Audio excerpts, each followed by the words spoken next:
Today I will show you how to turn dark mode on and off in Google Drive using your PC.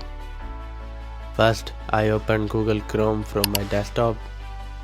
Then on the top right corner, I clicked on the Google Apps icon next to my account picture. A drop down menu appeared and from there I clicked on Drive. Google Drive opened on my screen. Next, I went to the top right corner and clicked on the setting icon. A small menu opened and I clicked on settings. A settings window appeared on the screen. Here I saw an option called Appearance.